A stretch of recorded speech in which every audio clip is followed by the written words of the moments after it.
कैसे हो बच्चों, मेरा नाम है विकास और आज मैं आप सभी को पढ़ाने वाला हूँ क्लास 10 का चैप्टर नंबर 2 जिसका नाम है एसिड बेसिस एंड सॉल्ट। देखिए पिछली क्लासेस में मैंने आप सभी को पढ़ा दिया था कि चैप्टर नंबर 1 में क्या क्या इंपॉर्टेंट चीज़ें हैं और क्या कॉन्सेप्ट से सब कुछ मैंने समझा दिया है। तो आपने देख रखा है अगर उसको तो बहुत अच्छी बात है, और यदि आपने उस लेक्चर्स को मिस कर दिया है तो कोई टेंशन नहीं, मैंने डिस्क्रिप्शन बॉक्स में उसका लिंक दे रखा है, आप वहाँ से जाके पूरा चैप्टर नंबर 1 देख सकते हो। ठीक है, बात करते हैं सेकंड चैप्टर की। तो सबसे पहले देखिए इस चैप्टर की अगर हम बात करेंगे तो इसमें तीन चीजें हैं, पहला है एसिड, दूसरा है बेस और तीसरा है सॉल्ट। तो इन तीनों के बारे में हम पढ़ने वाले हैं इस चैप्टर के अंदर। तीनों क्या होते हैं, फिजिकली तरीके से हम कैसे देख सकते हैं, केमिकली तरीके से हम इसको कैसे समझ सकते हैं कि एसिड क्या है, बेस क्या है, सॉल्ट क्या है। फिर हम इसमें और देखने वाले हैं कि यदि हम इनका रिएक्शंस कराएंगे तो क्या होगा। तो ओवरऑल ना इस चैप्टर में हम यही सब पढ़ने वाले हैं। बहुत आसान चैप्टर है, आराम से सिंपल वे में समझना।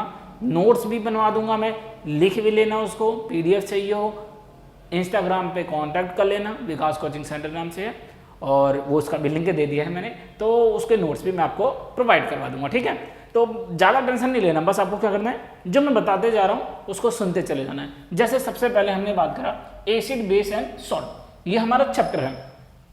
अब इन चीज़ में अगर हम पढ़ें तो हमें तीनों के बारे में पता होना चाहिए। पहला चीज देखो, सबसे पहले अगर मैं एसिड की बात करूंगा, हमने बात किया एसिड। एसिड का मतलब होता है कि वैसे तो आपने घरेलू में बहुत सारे देखे होंगे, बट जो यहाँ पे मतलब है these are the substance which have sour taste, मतलब कि ये एक ऐसा सब्सटेंस है, ये एक ऐसी चीज है जो टेस्ट करें तो खट्टा सा लगे। मतलब जैसे अपने वो होता है ना, टेस्ट करते हो खट्टा लगता है, अचार है खट्टा लगता है, तो ये जो खट्टी खट्टी चीजें हैं ना, ये सारे एसिड्स हैं। और भी इनकी कुछ प्रॉपर्टी, ऐसे तो खट्टा बहुत सारी चीजें होती हैं तो सबको तो एसिड नहीं कह सकते ना, इसीलिए कुछ और प्रॉपर्टीज भी हैं उस पर फोकस करते हैं। जैसे अगली प्रॉपर्टी हमने कहा कि देखो, ये तो हमने पढ़ लिया कि टेस्ट कैसा होना चाहिए, सॉल्ट होना चाहिए। दूसरी बात पे आते हैं, हमने कहा they turns blue litmus solution to red. इसका मतलब कि अगर हमने आपको लिटमस पेपर दिया और जब उस लिटमस पेपर को लिया, मान लिया आपने लिटमस पेपर लिया, उसके बाद अगर आप उस पर एसिड गिराओगे तो अगर ब्लू कलर का लिटमस पेपर रहेगा तो वो चेंज हो जाएगा किसमें, रेड कलर के लिटमस पेपर में। ठीक है, मतलब कलरिंग जो होगी वो रेड आ जाएगी। अगली बात करते हैं, यहाँ पे एक और लाइन लिखा है दे गिव H+ आयन। कैसे आयन दे रहा है वो, H+ आयन, जिसके अंदर एक्वास सॉल्यूशन। एक्वास सॉल्यूशन का मतलब समझो, हमने कहा लिक्विड था, लिक्विड आपने कहा लिक्विड में दो चीजें होती हैं, H2O होता है, टूटता है तो H+ प्लस में OH- ऐसे करके टूटता है। तो जो ये हमारा H+ आयन होता है ये शो करता है एसिडिक प्रॉपर्टी, और जो OH- आयन होता है वो शो करता है हमारा बेसिक प्रॉपर्टी। तो हमें अभी एसिड की बात करनी है, तो हमने कहा जब भी कोई एसिड रहेगा, कोई भी आपको केमिकल फॉर्मूला दे रखा है, पूछा एसिड है या बेस है, आप अगर उसको तोड़ोगे एक्वास सॉल्यूशन में तो वो सिंपली क्या आपको देगा, H+ आयन देगा। ठीक है, अगली कहानी पे आते हैं। अब हमने कहा ये जो एसिड शब्द है वो कहाँ से आया है, तो वो कहाँ से आया है, लैटिन वर्ड है पहला चीज तो, दूसरा लैटिन वर्ड है जिसका मतलब होता है एसिडस, और उस एसिडस का एक्चुअल मीन होता है सॉल्ट, जो अभी हमने पढ़ा कि क्या होता है वो खट्टा होता है। ठीक है, और हमने बात करा कुछ हमारे पास देखो स्ट्रॉन्ग एसिड होते हैं, कुछ वीक एसिड्स होते हैं। अगर स्ट्रॉन्ग एसिड की बात करेंगे तो स्ट्रॉन्ग एसिड में जैसे हमारा HCl हो गया, H2SO4 हो गया, HNO3 हो गया। HCl तो आप जानते हो कि पेट में पाया जाता है, स्टमक में। अब ओवरऑल कहने का मतलब मेरा ये था कि कुछ एसिड स्ट्रॉन्ग होते हैं, कैसे होते हैं, स्ट्रॉन्ग होते हैं, लेकिन कुछ वीक भी होते हैं, जैसे CH3, COOH, oxalic acid etcetera. अब इसको कैसे पता लगाएं भाई कि एसिड स्ट्रॉन्ग है कि बेस है, इसको पता लगाने के लिए सबसे बेस्ट तरीका आपके पास है ये H+ आयन वाला सॉल्यूशन। यदि हमने उसको एक्वास सॉल्यूशन में डाला और H+ आयन ज्यादा रिलीज करने लग जाए तो हम क्या कहेंगे कि वो क्या है, स्ट्रॉन्ग एसिड है, और यदि H+ आयन कम करेगा तो हम क्या कहेंगे वो वीक एसिड है। लेकिन इसके साथ साथ हम पीएच में भी देख सकते हैं। आगे की जब मैं क्लास पढ़ाऊंगा तो मैं आपको बताऊंगा पीएच स्केल के बारे में, उसमें जैसे ही आप उस स्केल पे डालोगे एक कलर आ जाएगा, उस कलर को देख के आप बता सकते हो कि पीएच का वैल्यू कितना है, और पीएच की वैल्यू से आप बता दोगे कि ये एसिड है या बेस है। समझ गए, इतना समझ में आया, इसको लिख लो, उसके बाद हम पढ़ते हैं कि बेस क्या है। ठीक है, मैं हट जाता हूँ, एक बार लिख लो इसको। देखिए उसके बाद हम बेस की बात करते हैं, क्योंकि एसिड तो हमने पढ़ लिया है, लेकिन एक बात बताता हूँ, बेस से पहले एक छोटा सा टर्म है, पहला है concentrated acid and second one is that dilute acid.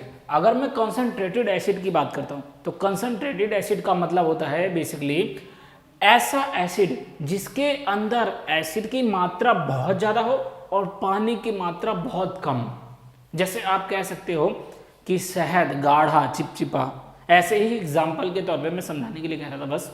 Acid में भी क्या होता है, एसिड की मात्रा ज़्यादा होगी लेकिन क्या कम होगा, पानी कम होगा।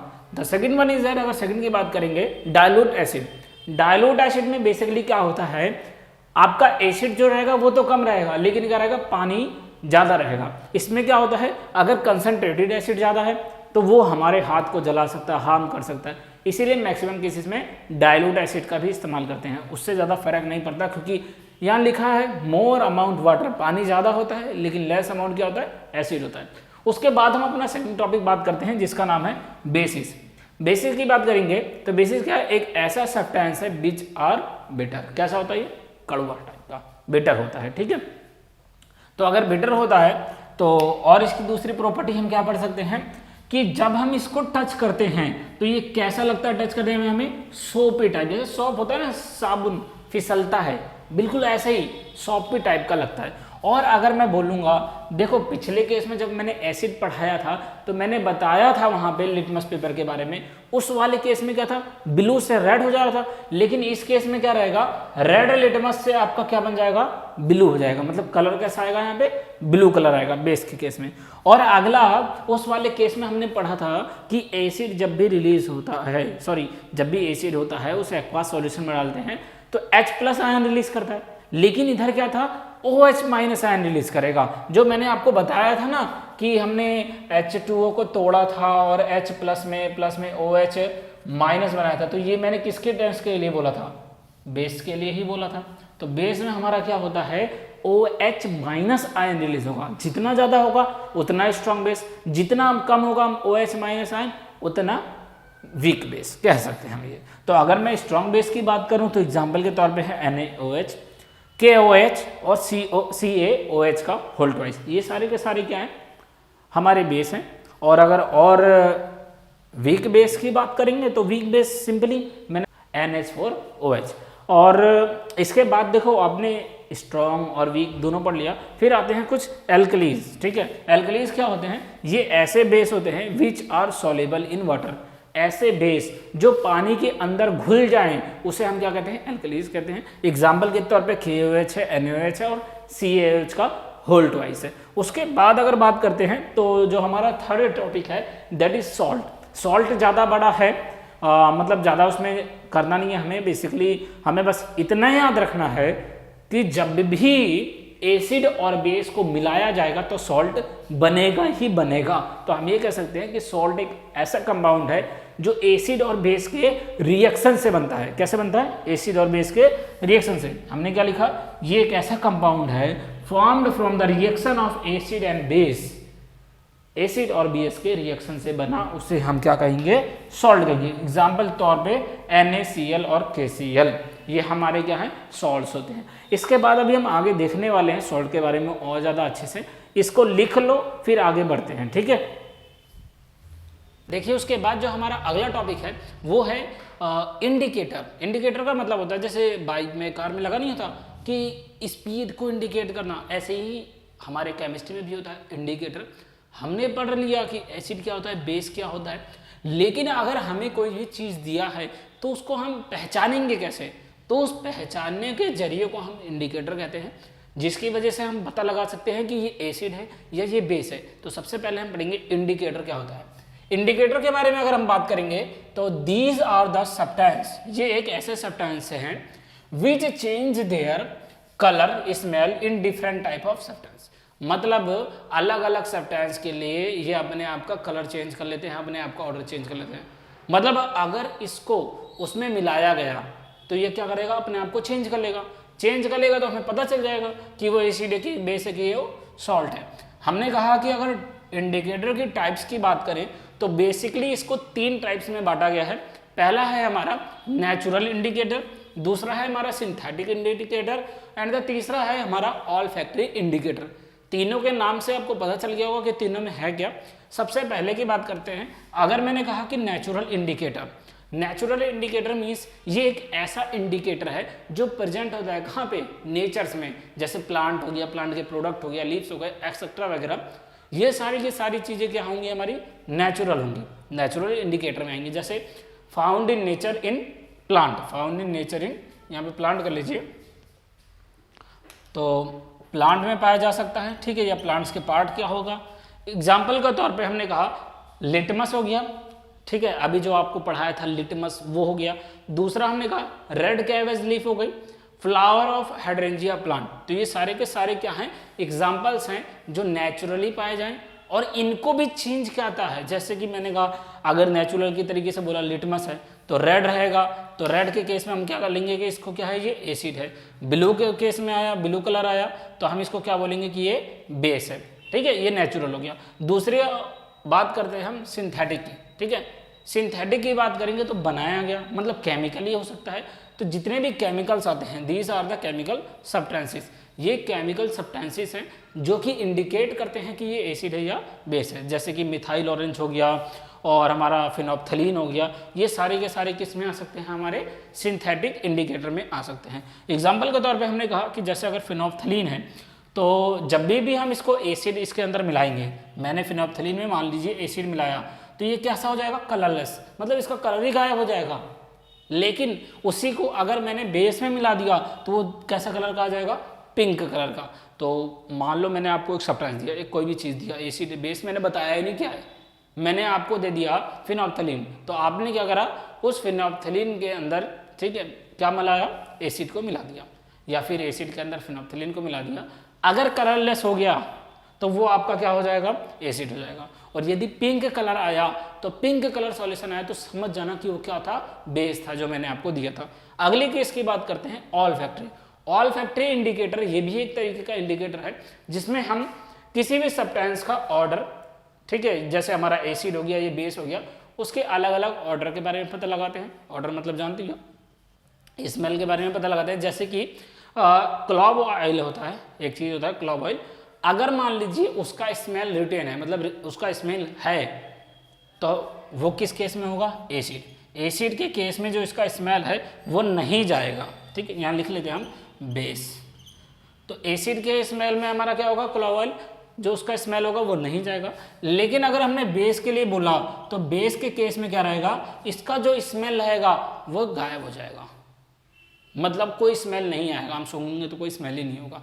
तो अगर स्मेल नहीं होगा तो आप समझ जाना कि वो क्या है, हमारा ऑल फैक्ट्री इंडिकेटर था, जिससे हमने बता दिया कि वो बेस है। अभी तक तो हमने इंट्रोडक्शन पूरा कर लिया है इस चैप्टर का। देखिए अब हम देखने वाले हैं कि एसिड हो या बेस हो, यदि उनका हम रिएक्शन कराएं, चाहे आपस में रिएक्शन कराएं, चाहे उनका दूसरे चीज़ों के साथ रिएक्शन कराएं, तो क्या बनेगा और क्यों बनेगा, ये सब अब हम देखने वाले हैं। टॉपिक का नाम है chemical properties of acid and base. Base और एसिड का जो केमिकल प्रॉपर्टीज होता है, मतलब केमिकली जो उसकी विशेषताएं हैं, वो सब चीज़ें आज हम पढ़ने वाले हैं। सबसे पहले अगर हम बात करेंगे कि reaction of metal with acid, हमने कहा कि मान लीजिए हमने कोई मेटल लिया, जैसे लोहा लिया, जिंक लिया, आयरन वगैरह लिया, हमने समथिंग वगैरह कुछ भी ले लिया, और उसका रिएक्शन हमने किसके साथ कराया, पहले एसिड के साथ कराया। तो नोटिस करो, अगर आप चाहो तो देख भी सकते हो, यदि आयरन हो तो लैब में लीजिए आयरन, उसके ऊपर एसिड गिरा के देखिए, फिर जो बनेगा वही अब हम यहाँ पे बनने वाले हैं। तो ट्राई तो नहीं करना है आप लोगों को, बस यहाँ पे आप देख लो कि आपके सिलेबस में क्या है। सबसे पहले मैंने कहा कि मान लीजिए कि एसिड है, एसिड में अगर मैं मेटल मिलाता हूँ, एसिड में मेटल अगर मैं मिला देता हूँ तो हमारा बनेगा क्या, सॉल्ट बनेगा, और हाइड्रोजन गैस क्या होगी, रिलीज होगी। देखो अभी जो हम रिएक्शंस करने वाले हैं उन सब में कुछ खास बात होती है कि उसमें जो बाय प्रोडक्ट रहेगा वो फिक्स रहेगा। तो आपको बेसिकली इतना करना है कि लास्ट में आपको पता होना चाहिए कि इन दोनों को मिलाने के बाद क्या बनेगा, ताकि जब पेपर में क्वेश्चन आए, पेपर में क्या कहेगा, वो कहेगा मैंने HCl और जिंक को मिला दिया, तो आपको बताना है क्या बनेगा। अब आपको पता ही नहीं होगा, कैसे पता लगाएंगे पेपर में, आपको पता ही लगाना है कि हमने एसिड लिया और मेटल मिलाया तो हमारा क्या बनेगा, सॉल्ट बनेगा और हाइड्रोजन गैस बनेगा। अब अभी भी नहीं पता चल रहा कि सॉल्ट कौन सा बनेगा, क्या लिखूं, क्योंकि इतना दे रखा, इधर का दे ही नहीं रखा।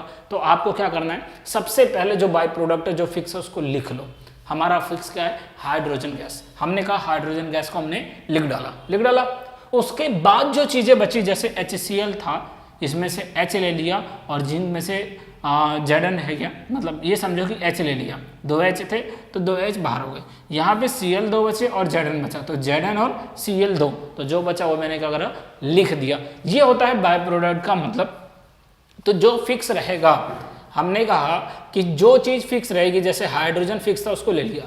अभी इसको और अच्छे से समझते हैं, तो और अच्छे से हम कैसे समझते हैं, हमने कहा कि 2 HCl के, ठीक है, और हाँ और क्या था, जिंक था, अगला क्या था हमारे पास, जिंक था। मैंने कहा अगर ये टूटेगा तो H के कितने हैं, H के 2 हैं और Cl के भी कितने आइटम है, 2 आइटम है, लेकिन जिंक का क्या है, एक ही है।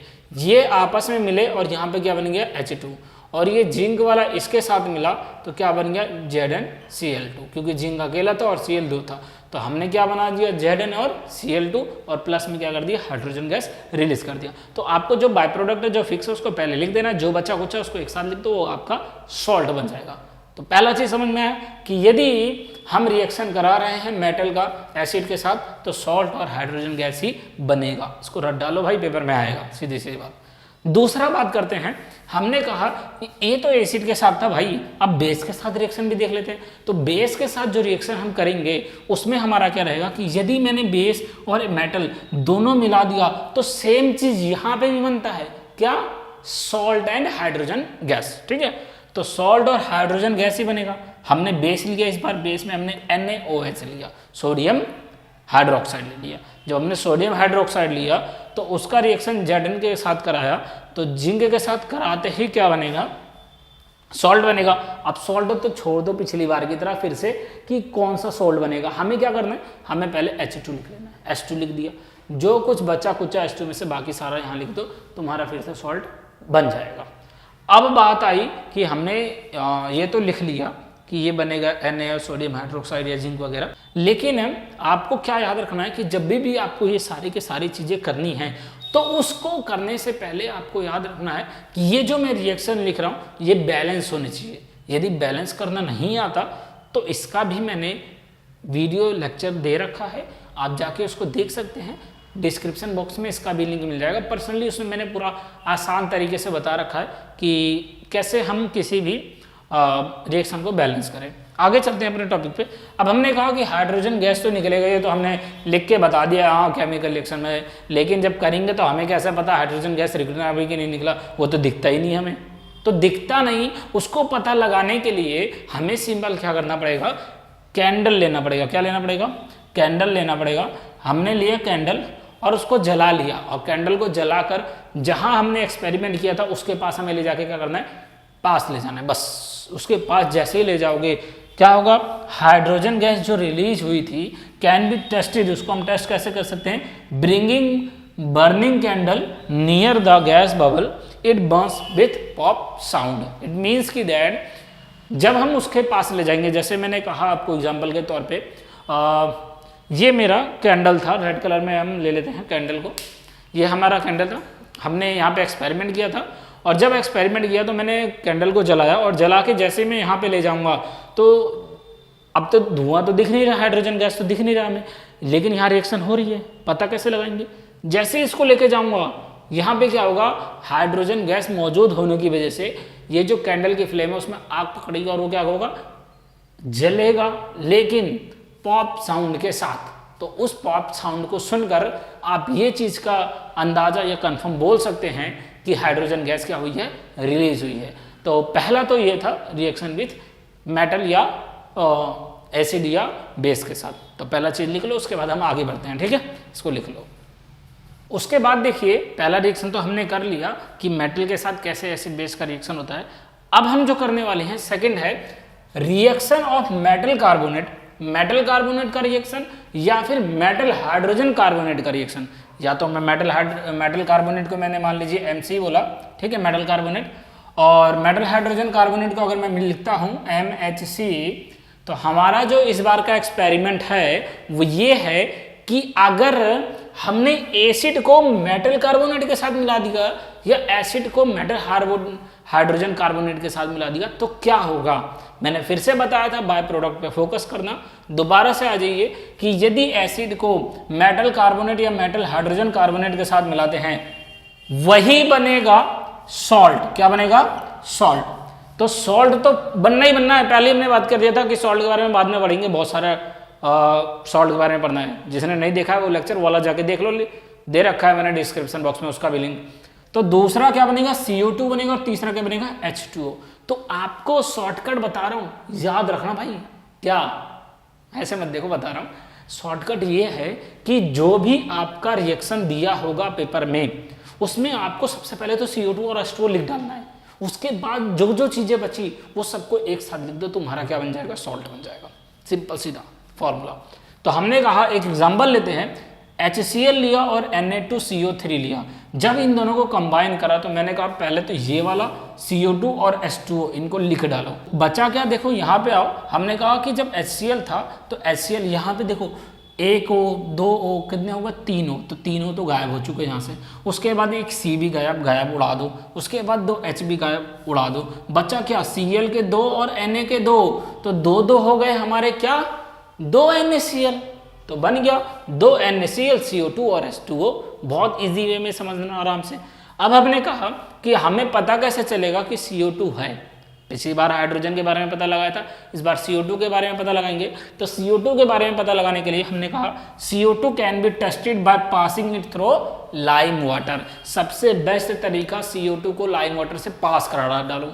जैसे ही पास कराओगे क्या होगा? ये हमारा क्या था, एक चीज और, यहाँ पे जो आपका मेटल कार्बोनेट था, तो हमने मेटल कार्बोनेट को ये लिखा है Na2CO3 मेटल कार्बोनेट ही है। लेकिन हाइड्रोजन कार्बोनेट होता तो याद रखना कि जहाँ आपका Na2 था उसके बाद एक H आ जाता, तो ये हाइड्रोजन कार्बोनेट हो जाता। बस इतना याद रखना। उसके बाद अपने टॉपिक पे आ जाओ। हमने कहा कि CO2 को हमने क्या करना है? चेक करना है। तो उसको हमने किससे पास कराया? लाइम वाटर से पास कराया। जब लाइम वाटर से पास कराएंगे तो CaOH का होल ट्वाइस होता है लाइम वाटर का, CO2 के साथ मिला दो। तो जैसे CO2 के साथ मिलाओगे तो क्या बनेगा? CaCO3 बनेगा, प्लस में H2O रिलीज होगा। पहचानने का तरीका मिल्कीनेस क्या होगी? Lime water turns milky. जो आपने लाइम वाटर मिलाया वो मिल्की हो जाएगा, सफेद, बिल्कुल गोरा कागज सफेद हो जाएगा। ठीक है, और जब सफेद हो जाएगा तो आप समझ जाना कि वो क्या हुआ है। उस समय के केस में क्या था ये समझ लेना कि CO2 उसमें था। और अगर नहीं हो रहा, मतलब कि वाइट या मिल्कीनेस नहीं आई, तो समझ लेना CO2 रिलीज नहीं हुई। अगला चीज, अगर मान लो CO2 एक्सिस में हो जाए, बहुत ज्यादा CO2 पास करा दूं मैं, फिर क्या होगा? उस समय क्या होगा? देखो, जब ज्यादा होगा तो CaCO3 था, और ज्यादा CO2 आ रहा है, और ज्यादा CO2 आ रहा है, H2O था ही वहां पे, और ज्यादा CO2 आया तो CaHCO3 का होल ट्राइस बन गया, जिसमें क्या होता है? मिल्कीनेस जो रहेगी वो फिर से डिसअपियर हो जाएगी। मतलब फिर जो मिल्कीनेस रहेगी वो गायब हो जाएगी और वो हमें फिर नहीं दिखेगी। ये था एसिड के साथ यदि हम मेटल हाइड्रोजन कार्बोनेट या मेटल कार्बोनेट का रिएक्शन कराते हैं। लेकिन अगर यही चीज मैं बेस के साथ कराऊं, एसिड के साथ तो कर लिया ना, अब बेस के साथ कराते हैं तो सबसे बेस्ट, इसमें याद ही नहीं करना भाई, बेस के केस में सीधे नो रिएक्शन। बेस के केस में रिएक्शन होता ही नहीं है, तो उसको ज्यादा कुछ सोचना ही नहीं है तुम्हें। ठीक है, इसको लिख लो, फिर हम इसके तीसरे पार्ट पे पहुंचते हैं कि तीसरा कैसा रिएक्शन है इसका। ठीक है, देखिए अब मोस्ट इंपॉर्टेंट है जो कि तीसरा है। तीसरा क्या है हमारा? Reaction of acid and base with each other. देखो अभी तक तो हमने मेटल के साथ किया, मेटल हाइड्रोजन कार्बोनेट के साथ किया, ठीक है, या कार्बोनेट के साथ किया। इन सभी केसेस में या तो हमने एसिड लिया था या तो हमने क्या लिया था? बेस लिया था। लेकिन इस बार जो हम ले रहे हैं ना, उसमें एसिड और बेस दोनों एक साथ ले रहे हैं। तो अगर दोनों एक साथ लेते हैं तो क्या होता है? देखो, सबसे पहले हमने कहा कि हमने एसिड लिया, ठीक है, उसके बाद हमने उसमें क्या मिला दिया? बेस मिला दिया। तो क्या बनेगा? सॉल्ट प्लस में H2O। इसका मतलब है कि जब भी आप एसिड में बेस मिलाओगे, ये गारंटीड है कि सॉल्ट बनेगा, उसके साथ वाटर बनेगा। क्या बनेगा? सॉल्ट बनेगा और वाटर बनेगा, जो कि हमने स्टार्टिंग में भी इसके देखा था। चैप्टर मैंने जब स्टार्ट किया था, जब पढ़ाया था आपको, स्टार्ट किया था, उस समय भी मैंने आपको बताया था कि सॉल्ट क्या होता है, reaction of acid and base. तो वही चीज हम पहुंच गए कि जब भी एसिड और बेस का रिएक्शन होगा वो सॉल्ट प्लस वाटर बनेगा। अगर मैं कहूं कि इसमें क्या करना है, तो जो शॉर्टकट मैंने आपको बाकी केसेस में बताया था वही आप यहाँ पे भी इस्तेमाल करना। बाय प्रोडक्ट को पकड़ लो कौन है, H2O को पकड़ डालो, भागने मत देना, इसको पकड़े रहना। और जब इसको पकड़े रहना तो बाकी जो सारी चीजें बची आपकी एसिड बेसिस में से, उन सबको एक साथ लिख दोगे, आपका क्या बन जाएगा, सॉल्ट बन जाएगा। कैसे बनेगा, देखो हमने कहा कि मान के चलते हैं कि HCl था हमारा, HCl क्या है हमारा, एसिड है। हमने कहा बेस मिला दिया, उसमें बेस क्या है, NaOH मिला डाला, ठीक है, बहुत अच्छा करा, मिला दिया। चलो मिला दिया तो हमने कहा पहले तो H2O भाई लिख डाला। अब तुम ध्यान से देखोगे अगर तो यहाँ पे पहले तो HCl था, फिर हमने क्या लिया था, NaOH लिया था, और जब प्रोडक्ट बनाया तो इसको छोड़कर प्लस में हमने क्या लिख दिया, H2O। इसका मतलब कि H2O लिख दिया तो लिख दिया, अब उसको काट तो सकते नहीं ना भाई, O है, O को उड़ा दो, यहाँ से भी O उड़ गया। H के दो हैं तो एक H इधर से उड़ गया, एक H इधर से उड़ गया। मैंने कहा क्या, जो बचा उसको लिख डालो। क्या बचा, Na बचा और Cl बचा, तो NaCl। आप जानते हो पहले मेटल लिखते हैं, बाद में नॉन मेटल लिखते हैं, तभी किसी भी कंपाउंड का नाम बनता है। तो पहले मेटल लिखा बोले तो Na, बाद में नॉन मेटल लिखा बोले तो Cl, और बन गया क्या, NaCl। इतना लिखने के बाद वापस आ जाओ, देखो NaCl बन गया। अब अपने टॉपिक पे आते हैं। हमने एक एग्जांपल देख लिया, हमने समझ लिया, लेकिन यही जो रिएक्शन है इसी को हम बोलते हैं न्यूट्रलाइजेशन रिएक्शन। क्या बोलते हैं, न्यूट्रलाइजेशन रिएक्शन। तो ये पेपर में जरूर आता है, गारंटीड आता है बोर्ड के पेपर में कि न्यूट्रलाइजेशन रिएक्शन क्या है बताइए।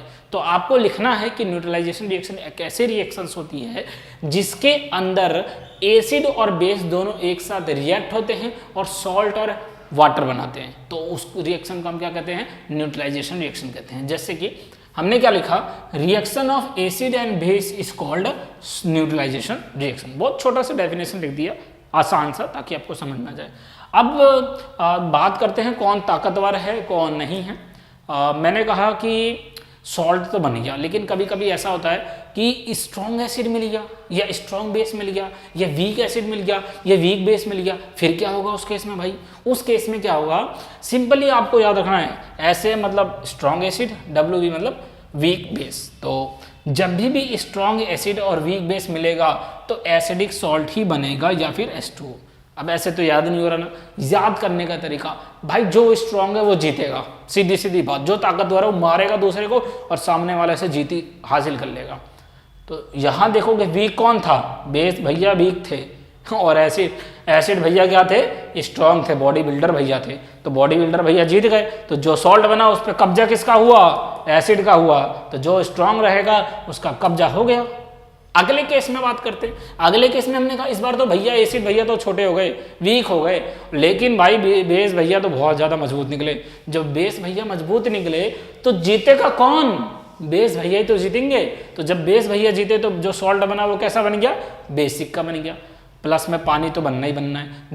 तीसरा आते हैं, तीसरा चीज हमने कहा अब दोनों भैया बॉडी बिल्डर निकले हो, दोनों के दोनों बॉडी बिल्डर निकले, मतलब एक भैया भी स्ट्रांग थे, दूसरे भैया भी स्ट्रांग थे, स्ट्रांग एसिड स्ट्रांग बेस।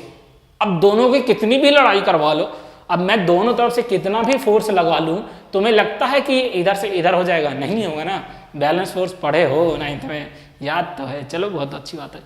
तो बैलेंस रहेगा तो उसे हम क्या कहेंगे, न्यूट्रल है भैया, कोई ताकतवर नहीं है यहाँ पे। तो अगले केस में आते हैं, हमने कहा भाई अब तो दोनों के दोनों वीक हैं। अब ये मत कहने लग जाना कमेंट बॉक्स में कि मैं ताकतवर हूं, मैं जाके लड़ लूं उनसे, ये मत बोलना, ठीक है।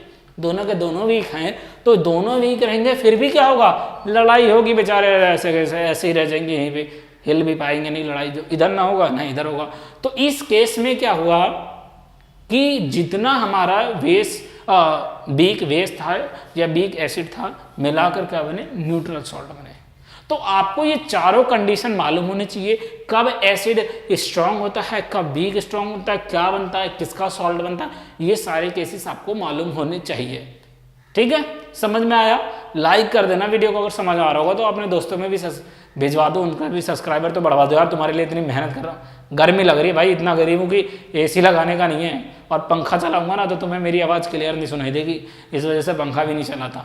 गर्मी लग रही है, वो तो थोड़ा बहुत बारिश का मौसम हो जाता है कभी कभी, तो चलो अच्छी बात है, नहीं तो ऐसे सब कुछ कमरा वमरा बंद है और फिर बहुत घुटन सी होती है। तुमने मेरे बहुत वीडियोस में देखा भी होगा, मैं पसीने से भीग जाता हूँ, फिर रोक कर मुझे वीडियो पसीना हटाना पड़ता है, फिर तुम्हें पढ़ाना पड़ता है, तो कम से कम यार सब्सक्राइब तो कर दो, कौन सा मुझे पैसे ही मिलते हैं, सब्सक्राइबर भी तो कम है यार, 2500 ही कर दो बच्चों, कर दो। देखो तुम मुझे सब्सक्राइब करोगे, मैं तुम्हें तुम्हारी सारी डिमांडें पूरी कर दूंगा, जो जो तुम्हें वीडियोस चाहिए, जो जो लेक्चर चाहिए, जो जो नोट्स चाहिए, जितना मर्जी चाहिए पढ़ने से रिलेटेड सब, यहाँ तक कि कमेंट करोगे। यदि आपके कमेंट मुझे ऐसा लगा कोई बच्चा जो हर वीडियोस पे कमेंट कर रहा है या हर वीडियोस पे पढ़ रहा है, तो उसको मैं अपनी तरफ से बुक्स फ्री दे दूंगा, मैं पार्सल करवा दूंगा। वो मुझे अपना एड्रेस बता दे, मैं पार्सल करवा दूंगा। इंस्टाग्राम पे मुझे मैसेज कर सकता है वो, ठीक है। वो सब बात की बात है, वो सब तो होता रहता है, देता रहता हूँ मैं। आप बस इस पर फोकस करिए, इसको लिख लीजिए, ठीक है। लिख लिया, बहुत अच्छी बात है। चलिए आगे बढ़ते हैं। इसके बाद देखिए, उसके बाद अगर हम बात करते हैं तो अगला हमारा है चौथा, reaction of metallic oxide with acid. इस बार मेटालिक ऑक्साइड का अगर हम एसिड के साथ रिएक्शन करते हैं तो क्या होता है। देखो सबसे पहले मेटालिक ऑक्साइड क्या होता है उसके बारे में सुन लो, तब आपको पता चलेगा कि एक्चुअल में रिएक्शन हम कर क्या रहे हैं। मेटालिक ऑक्साइड जो होता है वो बेसिक ही नेचर होता है, मतलब अगर हम बात करें कि उसका नेचर कैसा होता है तो वो बेसिक होता है। तो बेसिक है, रिएक्शन किसके साथ करा रहे हो, एसिड के साथ। अभी थोड़ी देर पहले पढ़ा था, क्या पढ़ा था कि न्यूट्रलाइजेशन रिएक्शन होता है, एसिड और बेस को मिला दिया जाए तो यहाँ पे भी सेम केस होगा कि अगर हमने मेटालिक ऑक्साइड को एसिड के साथ रिएक्शन कराया तो सॉल्ट और H2O ही बनेगा।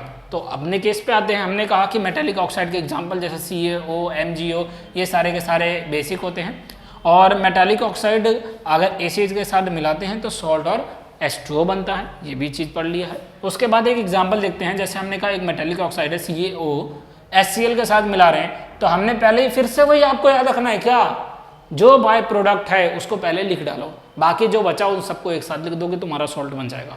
तो बाय प्रोडक्ट को हमने इस केस में H2O लिख दिया, इनमें से H2 उड़ा दो, यहाँ से उड़ा दो, यहाँ से उड़ा दो, जो बचा उसको लिखा तो CaCl2 बना, ये हमारा क्या हो जाएगा, सॉल्ट हो जाएगा। अगले केस में आते हैं जो फिफ्थ हमारा, reaction of non metallic oxide with base.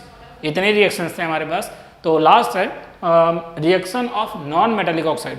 अब पिछली बार तो हमने मेटालिक ऑक्साइड लिया था तो वो बेसिक था, अब इस बार हमने लिया नॉन मेटालिक ऑक्साइड।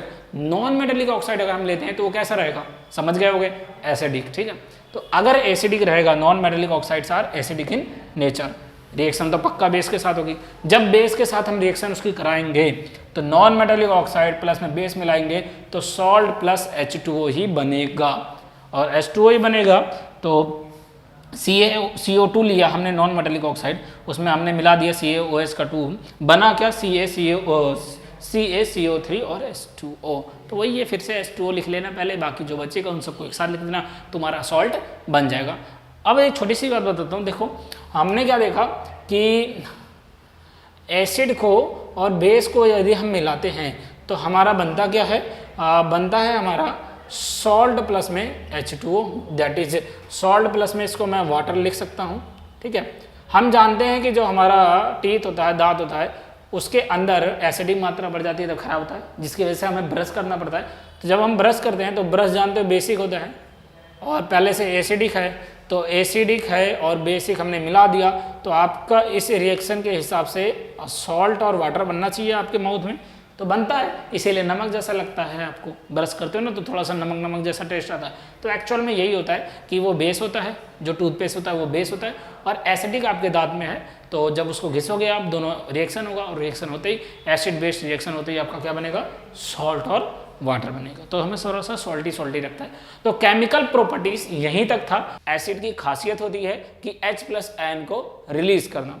अब हम जानते हैं कि जितने भी H+ आयन हैं वो अकेले एग्जिस्ट नहीं कर सकते, मतलब अकेले रह ही नहीं सकते, तो वो क्या करते हैं, वो पानी के साथ रिएक्शन करते हैं। कैसे रिएक्शन करते हैं, देखो हमने कहा कि H+ आयन था, उसने पानी के साथ रिएक्शन करा और H3O पॉजिटिव बना लेता है, तो ये एक्चुअल में H3O पॉजिटिव के रूप में रहते हैं। कैसे, देखिए अगर मान लो वही H3 एग्जाम्पल ले लें हम, जैसे हमने कहा एक एसिड है, HCl एक एसिड है, हमने पानी में मिलाया, तो ये जब टूटेगा ना तो H+Cl- में नहीं टूटेगा, क्योंकि वो पानी ज़्यादा है तो और ज़्यादा पानी से बॉन्ड बना लेगा और H3O पॉजिटिव बनाकर Cl- रिलीज करेगा। तो इस तरीके से एसिड ब्रेक डाउन होता है, ठीक है। अब अगर हम बात करते हैं बेसिस की, basis when dissolve in water gives, हम जानते हैं कि बेसिस को अगर हम वाटर में डिसॉल्व करते हैं तो OH- आयन मिलता है, क्योंकि एसिड में अगर H+ आयन मिलता है तो बेस में OH माइनस आयन मिलता है।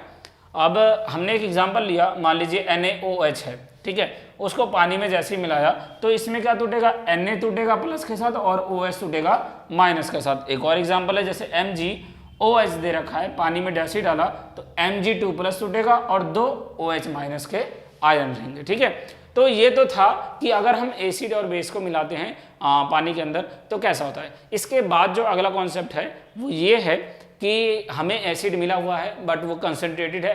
हमने पिछली क्लास में भी देखा था कि कंसनट्रेटेड का मतलब क्या होता है। कंसनट्रेटेड का बेसिकली मतलब सिंपल यही होता है, पानी की मात्रा उसमें बहुत कम है बट एसिड की मात्रा ज़्यादा है, तो हम उसको डाइल्यूट भी कर सकते हैं। एक्चुअल में उसका एक मेथड है। कैसे मेथड है, वाइल डाइल्यूटिंग एसिड, हम किसी भी एसिड को मान लो डाइल्यूट करते हैं, या तो हमारे पास दो केस हो सकते हैं, हमने एसिड को लिया और पानी उसमें मिलाया, या तो हमने पानी को लिया और एसिड को उसमें मिलाया। अब आप कहोगे या तो हम चक्कू से खरबूजे काटें या खरबूजे को चक्कू पे रखें, बात तो एक ही। लेकिन इस केस में ऐसा कोई बात नहीं है भाई, इस केस में बिल्कुल हटकर है, क्योंकि ये चक्कू खरबूजे का खेल नहीं है। ऐसा खेल यहाँ खेलोगे ना भाई तो दिक्कत हो जाएगी लैब में। कैसे दिक्कत होगी वो देखो। जैसे मान लीजिए एसिड था, हमने जैसे ही पानी मिलाया, if water is added to acid, यदि वाटर को हमने एसिड में मिलाया, the heat generated may cause the mixture to splash out, तो एक बहुत बड़ा अमाउंट ऑफ हीट रिलीज होगा जिसकी वजह से जो मिक्सचर था वो स्प्लैश हो जाएगा, मतलब छींटे उड़ेंगे और आपके ऊपर आ सकते हैं एसिड के। और क्या क्या हो सकता है, एंड कॉज बर्न, और आप जल सकते हैं, ठीक है। इसके अलावा भी क्या कर सकते हैं, जो ग्लास है also break due to the excessive local heating, और इतना ज़्यादा हीट बढ़ जाता है जिसकी वजह से क्या हो जाएगा, वो जो ग्लास है ना भाई वो भी टूट जाएगा, समझे। तो ये खरबूजा चक्कू वाला खेल यहाँ मत करना लैब में, ठीक है, इसलिए पढ़ाया जाता है ये सब चीज़ें। अब हमने कहा कि तो फिर हम क्या करें, हमें बेसिकली क्या करना है, बीकर लिया, उसमें पानी डाल दिया पहले, और एसिड को हल्का हल्का हल्का हल्का एक एक बूंद करके उसमें डालेंगे तो डाइल्यूट हो जाएगा। और ये जो ओवरऑल हमने प्रोसेस करा, एक्चुअल में हमने क्या करा, हमने जो उसका मिक्सिंग करा, मिक्सिंग की वजह से क्या हुआ, डिक्रीज कंसंट्रेशन ऑफ आयंस। जो आयंस थे, चाहे वो एसिड के लिए H3O पॉजिटिव की बात करा जाए या बेसिस के लिए OH माइनस की बात की जाए, उसको हमने क्या कर दिया, कम कर दिया। तो जब हम कम करेंगे तो किस हिसाब से कम किया गया, पर यूनिट वॉल्यूम के हिसाब से, इसी को डाइल्यूशन भी कहते हैं, ठीक है। तो कंसंट्रेशन से अगर हम डाइल्यूट कर रहे हैं तो इस प्रोसेस को हम डाइल्यूशन भी कहेंगे। मैं हट जाता हूं, इसको जल्दी से नोट डाउन कर लेना, फिर आगे का टॉपिक कवर करते हैं, ठीक है। हमने एसिड और बेसिस के बारे में बहुत कुछ देख लिया, तुमने भी देख लिया, लेकिन इनकी हम स्ट्रेंथ भी पता लगा सकते हैं कि कौन कितना ज़्यादा मजबूत है। दैट मीन्स कौन ज़्यादा स्ट्रॉन्ग एसिड है या कौन ज़्यादा वीक है, या बेस स्ट्रॉन्ग है या बेस वीक है, इसके बारे में भी हम पता लगा सकते हैं। बस एक छोटा सा सिंपल है, जैसे एक टॉपिक है strength of acid and base. हम किसी भी एसिड या बेस का स्ट्रेंथ कैसे पता लगाएं, उसके लिए एक हमारे पास यूनिवर्सल इंडिकेटर होता है। यूनिवर्सल इंडिकेटर का मतलब ऐसा इंडिकेटर जो पूरा यूनिवर्सली तरीके से अप्रूव हो और हर जगह वही काम आता हो।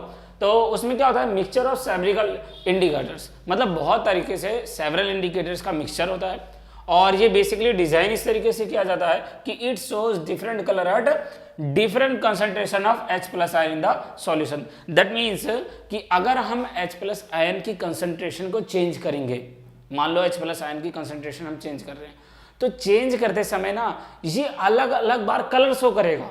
और आपने ये देखा भी होगा अपने लैब में, कॉलेज में, स्कूल में, अभी तो स्कूल में ही हो, आप स्कूल में ही देखा होगा, पीएच स्केल नाम से भी आता है, उसमें अलग अलग कलर की पट्टियां लगी होती हैं चेक करने के लिए। कैसे होता है, हमने कहा कि उसका नाम क्या है, पीएच स्केल। मेजरिंग क्या मेजर करता है, H+ आयन किसी भी सॉल्यूशन के अंदर।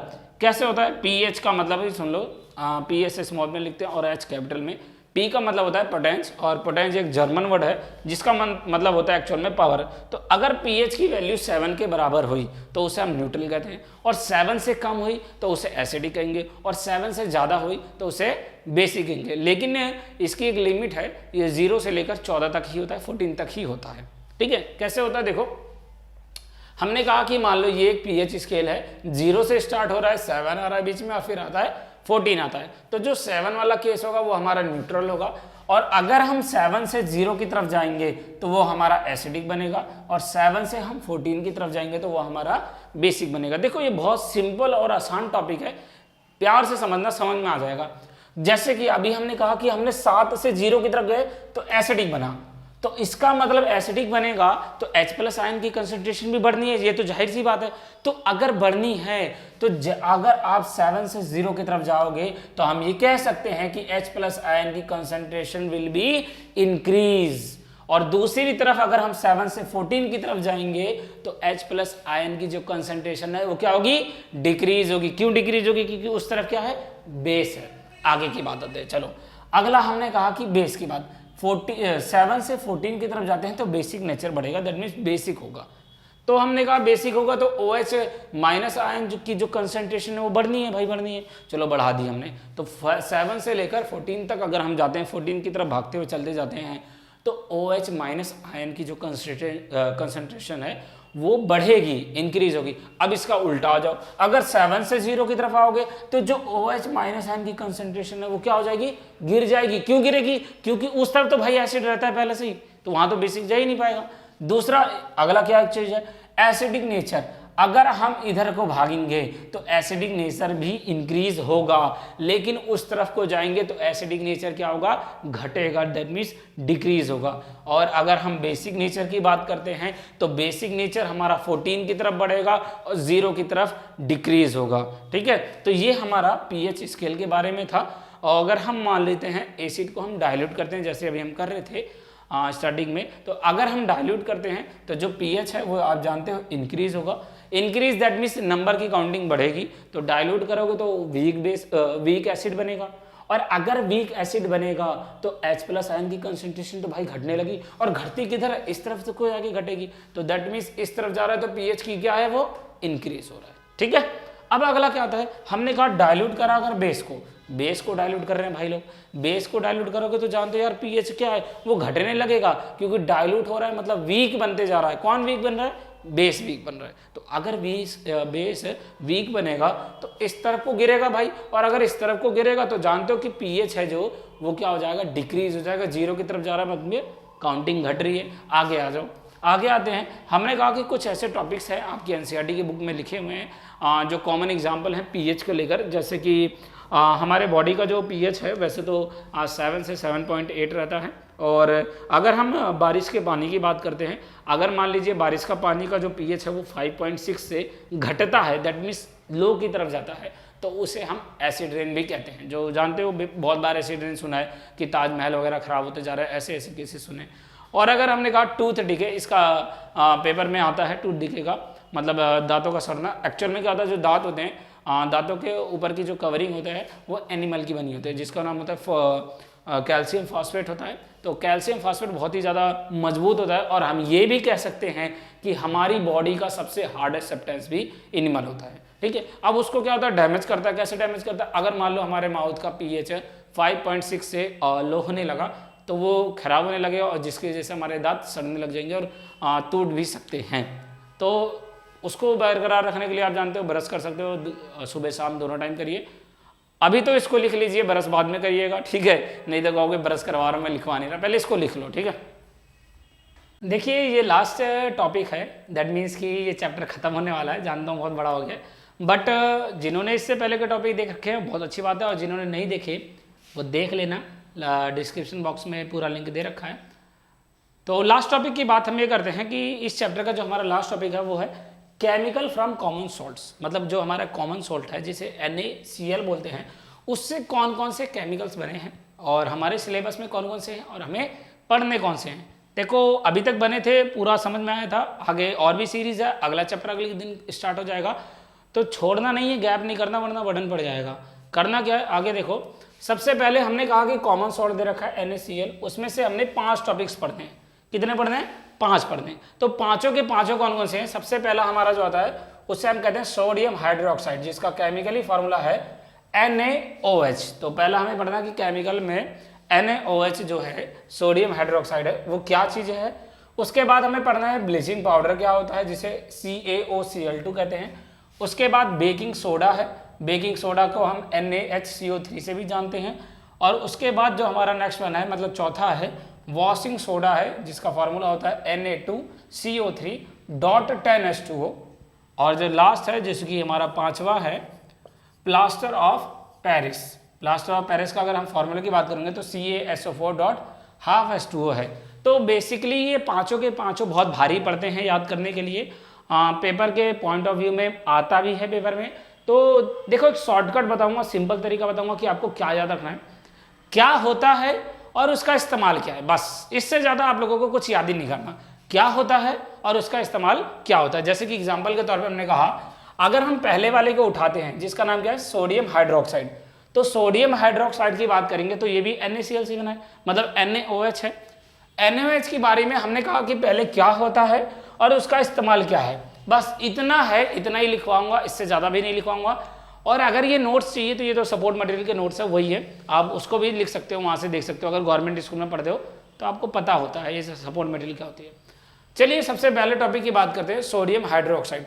हमने कहा कि कभी भी अगर हम इलेक्ट्रिसिटी पास कराएंगे, इलेक्ट्रिसिटी मतलब बिजली करंट पास करवा रहे हैं, pass through aqua solution of NaCl, जिसे हम ब्राइन बोलते हैं। हमने क्या करा, NaCl का सॉल्यूशन लिया और उसमें करंट पास करा दिया पास। अब वो टूटेगा क्योंकि इलेक्ट्रोलाइसिस की प्रोसेस होगी। अब वो टूटा तो क्या हुआ, डिकम्पोज हो रहा है, मतलब टूट रहा है, तो डिकम्पोज होगा और क्या बनेगा, NaOH बनेगा। इसका प्रोसेस का नाम है क्लोर एल्कली प्रोसेस। इस प्रोसेस से भी इसको नाम से जाना जाता है। अगर ये शब्द आप पेपर में इस्तेमाल करेंगे तो मार्क्स पक्का मिलेंगे, ठीक है। अब आगे आते हैं, हमने कहा कि ये तो हमने ओरली बताया कि इलेक्ट्रिसिटी पास कराया और हमने NaCl का सॉल्यूशन लिया, उसमें इलेक्ट्रिसिटी पास करा दिया, तो टूट के बन जाएगा हमारा, क्या बन जाएगा, NaOH बन जाएगा। बनता कैसे, देखो हमने सबसे पहले 2 मॉलिक्यूल लिए NaCl के और उसके साथ वाटर को मिला दिया, क्योंकि सॉल्यूशन में तो वाटर रहेगा ही, तभी इलेक्ट्रिसिटी पास होगा। तो टूटेगा तो 2 मॉलिक्यूल बनेंगे NaOH के और Cl बनेगा और H2 बनेगा। मतलब हमारा जो फाइनल प्रोडक्ट आया, 3 चीजें बनी। 2 मॉलिक्यूल हमारा बना सोडियम हाइड्रोक्साइड का, एक बना हमारा क्लोरीन का Cl2 जो गैस है, और एक हाइड्रोजन गैस है। तो इतनी चीजें मिली। अब ये तो था कि होता क्या है। अब हमने जानते हैं कि देखो अगर आप इलेक्ट्रोलाइसिस करोगे तो ऐसे करके बीकर बना दिया, उसमें सॉल्यूशन डाल दिया और 2 इलेक्ट्रोड्स ऐसे करके खड़े कर दिए, तो एक एनोड रहेगा, एक कैथोड रहेगा। तो दोनों पे कौन सा किस पे जाएगा वो भी देखो। सबसे पहले हमने कहा एट एनोड, एनोड पे रहेगा वो Cl2 गैस इकट्ठा होगी, कैथोड पे H2 गैस इकट्ठा होगी, और कैथोड के बगल में ही NaOH का सॉल्यूशन भी इकट्ठा हो जाएगा, ठीक है। अब उसके बाद आओ, हमने कहा कि इतना तो हमें पता चल गया कि सोडियम हाइड्रोक्साइड बेसिकली क्या चीज़ होती है, but second one thing is that कि हमें ये पता होना चाहिए कि उसका इस्तेमाल कहाँ पे है। इस्तेमाल क्या है, सबसे पहले H2 मिला हमें, H2 को हम फ्यूल की तरह इस्तेमाल कर सकते हैं। Cl2 है, उसको वाटर ट्रीटमेंट की तरह, PVC की तरह, CFC की तरह, इस सब इस्तेमाल कर सकते हैं इन सब के फॉर्म में, ठीक है। और HCl था, HCl जो हमारा रहेगा, क्योंकि एसिड है तो HCl है, तो क्लीनिंग स्टील के लिए आ जाएगा, मेडिसिन के लिए आ जाएगा। और लास्ट वन इज दैट जो हमारा मेन था NaOH, वो डिक्रीजिंग मेटल के लिए या फिर सॉप के लिए या फिर पेपर बनाने के इस्तेमाल भी आ सकता है, ठीक है। तो पेपर इंडस्ट्री के लिए भी बहुत ज़्यादा इंपॉर्टेंट हो सकता है ये। और लास्ट हमने बोला कि अगर Cl2 और NaOH दोनों एक साथ को हम मिला के रखें तो ब्लीच की तरह इस्तेमाल कर सकते हैं।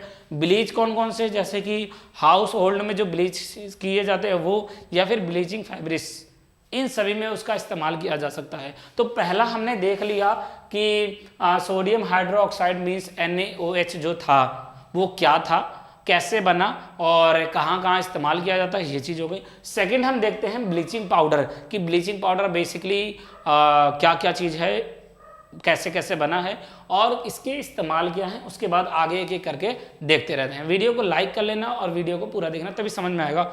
और अगर आपने पढ़ रखा है तो आप स्पीड तेज करके पढ़ सकते हैं, और अगर नहीं पढ़ा तो आराम आराम से ही चलते रहिए। चलिए आगे देखते हैं, ठीक है। इसको तब तक लिख लो, मैं हट जाऊँ, नहीं तो फिर कहोगे भूल के। देखिए सेकंड वाला और भी ज़्यादा आसान है। हमने कहा था कि सेकंड है हमारा ब्लीचिंग पाउडर, जिसको हम CaOCl2 के नाम से भी जानते हैं। एक्चुअल में जो हम ये लिखते हैं CaOCl2 ऐसे करके लिखते हैं, ये सब केमिकल फार्मूलेज होते हैं उन सभी के, और ये बेसिक नाम होता है। तो हमने कहा कि अगर हम ब्लीचिंग पाउडर की बात करते हैं तो ये कैसे बनता है। पहले तो produce by action of chlorine on dry slug line, मतलब सूखे हुए स्लग लाइन पे यदि क्लोरीन का एक्शन करवा दिया जाए तो हमारा क्या बन जाएगा, ब्लीचिंग पाउडर बन जाएगा। जैसे कि हमने क्लोरीन लिया, Cl2 लिया, उसके बाद CaOH का होल ट्वाइस लिया, स्लग लिया, और जब हमने रिएक्शन कराया तो हमने देखा CaOCl2 बना, जो कि हमारा ब्लीचिंग पाउडर ही था, उसके साथ में H2O रिलीज हुआ। तो ये तो हमारा था कि हमने ब्लीचिंग पाउडर कैसे बनाया, ठीक है, आसान था ये। दूसरा चीज़ मैंने क्या कहा था कि क्या इंपॉर्टेंट होता है कि बेसिकली इसका इस्तेमाल कहाँ पे है, मीन्स एप्लीकेशन या यूजेस। तो यूजेस की अगर हम बात करेंगे तो यूजेस पहला है ब्लीचिंग कॉटन, कॉटन को ब्लीच करने के लिए, and lining in textile industries, textile industries में भी इस्तेमाल किया जाता है इसको। ब्लीचिंग वुड पब, जो लकड़ी होती है उसके पब में भी ब्लीचिंग का इस्तेमाल किया जाता है। पेपर फैक्ट्रीज के अंदर ऑक्सीडाइजिंग एजेंट होता है ये किसी भी केमिकल फैक्ट्रीज के अंदर। और डिसइंफेक्टिंग ड्रिंकिंग वाटर, डिसइंफेक्टिंग का मतलब होता है कि जितना भी पानी पीने वाला चीज़ है उसमें जो इम्प्योरिटीज़ है उसको अगर निकाल के फेंकने में इस्तेमाल किया जाए तब भी इसका इस्तेमाल होता है। तो ये ओवरऑल जो था हमारा ब्लीचिंग पाउडर था। और तीसरे पे आते हैं बेकिंग सोडा, नाम से दिख रहा सोडा है। फॉर्मूले की बात करेंगे NaHCO3 है, और इसको अगर हम फॉर्मूले के हिसाब से नाम दें तो हम क्या दे सकते हैं, Na जैसे सोडियम है, H मतलब हाइड्रोजन है, और CO3 कार्बोनेट है। तो इसका एक और नाम बन सकता है, जान गए ना, क्या, सोडियम हाइड्रोजन कार्बोनेट। रिएक्शन देखते हैं, रिएक्शन में हमने क्या कहा, NaCl लिया, पानी के प्रेजेंस में CO2 लिया और NH3 लिया। इन सभी को जैसे ही हम मिलाते हैं NH4Cl बनता है और NaHCO3 बनता है। यही बेकिंग सोडा होता है जो हमने पढ़ा है। बेकिंग सोडा कैसे होता है, it is mild non corrosive base, मतलब ये नॉन कोरोसिव होता है, कोरोजन नहीं होता इसके अंदर। When it is heated during cooking, अगर इसको कुकिंग के दौरान, मतलब आपने सुना होगा ना घर में इस्तेमाल किया जाता है हीट, पकौड़े वकौड़े बनाने में बेकिंग सोडा का। तो जब अगर कुकिंग के दौरान हीट किया जाता है तो ये साइन इसका हीट का है, बेकिंग सोडा को हीट किया जाता है तो H2 और CO2 निकलता है, कार्बन डाइऑक्साइड, इसकी वजह से वो फूल जाता है और Na2CO3 के फॉर्म में बनता है। इस्तेमाल की बात करेंगे for making baking powder, baking powder के लिए बनाया जाता है, ठीक है। एन इंग्रेडिएंट इन एंटासिड, मतलब जो भी एंटा एसिड्स होते हैं, एंटा एसिड को बनाने के लिए जो जो इंग्रेडिएंट की जरूरत पड़ती है उसमें से एक है ये भी होता है, कौन, बेकिंग सोडा भी होता है। Use in soda acid, soda acid में बना इस्तेमाल किया जाता है। और सबसे मेन फायर एक्सटिंग्विश में भी इसका इस्तेमाल किया जाता है। तो ये तो दोनों के दोनों थे, मतलब तीन कम हमने कर लिए। चौथे पे आते हैं, उससे पहले इसको लिख लो जल्दी जल्दी, ठीक है। देखिए फोर्थ वाले की बात करते हैं। फोर्थ वाला है हमारा वॉशिंग सोडा। ये भी सोडे की तरह ही है लेकिन वॉशिंग सोडा है। अगर इसके जनरली हम फार्मूले की बात करें तो फार्मूला है हमारा Na2CO3.10H2O। ये जो 10 लगा है उसके बारे में बाद में बताऊंगा, पहले ये क्या है फार्मूला इसका। ये बनता कैसे है एक्चुअल में, रिक्रिस्टलाइजेशन ऑफ सोडियम कार्बोनेट, मतलब अगर सोडियम कार्बोनेट को हम दोबारा से क्रिस्टलाइज के फॉर्म में बनाएं तो वो क्या बन जाएगा, वॉशिंग सोडा बन जाएगा। इसको हम बेसिक सॉल्ट भी बोलते हैं। बनता कैसे है, देखो Na2CO3 लिया, उसमें पानी मिला दिया तो Na2CO3.10H2O बन गया। ये तो बनाने की प्रोसेस थी, मैंने कहा था। सेकंड वाला हमारा क्या इंपॉर्टेंट रहेगा कि एक्चुअल में इसका इस्तेमाल कहाँ पे होता है। आपको देखो दो ही चीज़ याद रखना है कि फॉर्मूला कैसे बना, मतलब ये सामान कैसे बना या ये केमिकल कैसे बना, और दूसरा इसका इस्तेमाल क्या है वो आपको पता होना चाहिए। इस्तेमाल की बात करते हैं, ग्लास बनाने में, सोप बनाने में, पेपर इंडस्ट्रीज में, और मैन्युफैक्चर ऑफ बोरक्स बनाने में, क्लीनिंग एजेंट जैसे घरेलू पर्पज जितने भी होते हैं उनको सफाने के लिए वॉशिंग सोडा का इस्तेमाल किया जाता है। और परमानेंट हार्डनेस, किसी भी पानी का जो परमानेंट हार्डनेस होता है उसको भी रिमूव करने के लिए इस्तेमाल आता है। तो ये तो था हमारा वॉशिंग सोडा। लास्ट वन पे आते हैं हमारा जो प्लास्टर ऑफ पेरिस है, जिसका फार्मूला बेसिकली होता है CaSO4.12H2O। ये जो हाफ या 10 इसका मतलब मैं बताऊंगा। एक्चुअल में इसको हम नाम से अगर पढ़ें उसके फॉर्मूले के तो कैल्शियम सल्फेट हेमीहाइड्राइड नाम से भी हम जानेंगे।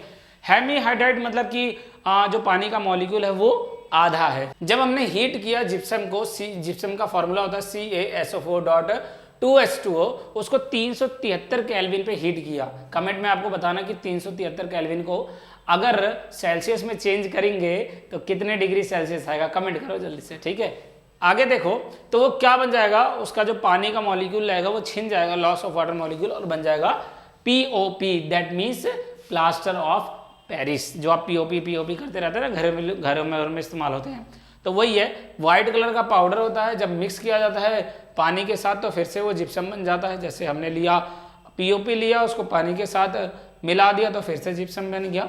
और इसके इस्तेमाल के लिए बात किया जाए तो इसको मुझे बताने की तो लग नहीं रहा जरूरत है, क्योंकि आपने इसका इस्तेमाल बहुत बार देखा है, सुना है। जैसे डॉक्टर्स इस्तेमाल करते हैं, बोलते हैं ना प्लास्टर लग गया, प्लास्टर ऑफ पेरिस ही होता है वो भी। तो डॉक्टर पीओपी का इस्तेमाल किया जाता है फ्रैक्चर बेन, जितने भी बोन्स वगैरह टूट जाते हैं, फ्रैक्चर हो जाते हैं, उनके सपोर्ट के लिए इस्तेमाल करते हैं ये।